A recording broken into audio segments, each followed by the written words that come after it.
যেতিয়া এডাল জাঠিৰে আঘাত কৰা এটা বনৰীয়া মহে উত্তৰ গুৱাহাটীৰ লেঙা অঞ্চলৰ সমীপৰ ধাননি পথাৰত প্ৰৱেশ কৰে, তেতিয়াই অঞ্চলটিত উত্তেজনাই বিৰাজ কৰে।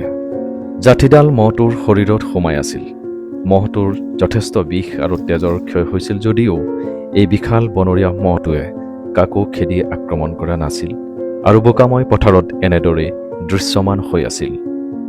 অসম ৰাজ্যিক চিৰিয়াখানাৰ পশু চিকিৎসকৰ এটি দল আৰু উত্তৰ কামৰূপ বন সংমণ্ডলৰ এটি বিষয়া কৰ্মচাৰী দলে লগ হৈ ৰেপিড ৰেছপন্স টীম হিচাপে উক্ত স্থানত উপস্থিত হৈ গৈ এই উদ্ধাৰকাৰী দলটিৰ বাবে পৰিস্থিতি কিছু জটিল আছিল। পথাৰৰ ভূখণ্ড সমান নাছিল, পানীৰে ভৰি আছিল। যদিও পৰিৱেশটো উত্তেজনাময় আছিল, চিৰিয়াখানাৰ পশু চিকিৎসক দলটোৱে পদ্ধতিগত চিকিৎসাৰ বাবে প্ৰস্তুতি চলালে। মহটোৰ আনুমানিক শৰীৰৰ ওজন, মানসিক চাপৰ মাত্ৰা আৰু তেজৰ ক্ষয়ৰ প্ৰতি লক্ষ্য ৰাখি ঔষধৰ পৰিমাণ নিৰ্দিষ্ট কৰি লয় যদিও চিকিৎসাৰ বাবে মহটোৰ কাষলৈ খোজকাঢ়ি যোৱাটো অতি বিপদজনক আছিল। সেয়েহে কৰ্তৃপক্ষৰ দ্বাৰা এখন এক্সকেভেটৰ স্থাপন কৰাৰ ব্যৱস্থা হৈছিল আৰু পশু চিকিৎসক দলটিয়ে ইয়াতেই উঠি নিৰাপদে মহটোক ট্ৰেংকুলাইজ কৰিবলৈ এটা নিৰ্দিষ্ট সুবিধা লাভ কৰিছিল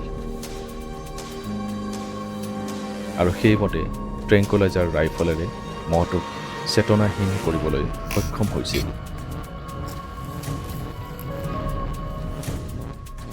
সময়বোৰ অন্তহীন যেন লাগিছিল, কাৰণ ঔষধে কাৰ্যকৰী হ'বলৈ ধৰিছিল।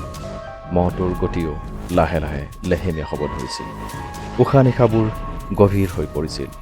ই নিয়ন্ত্ৰিত চেতনাহীনতা, ঠিক গণনা কৰাৰ ধৰণেৰে।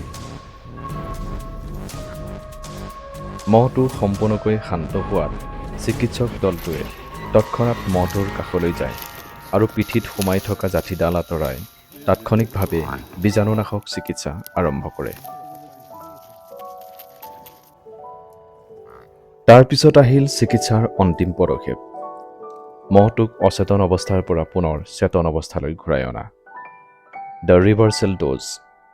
মহটোক এইবিধ ঔষধ দিয়াৰ পিছত চিকিৎসক দলটোৱে সেই স্থানৰ পৰা আঁতৰি আহে।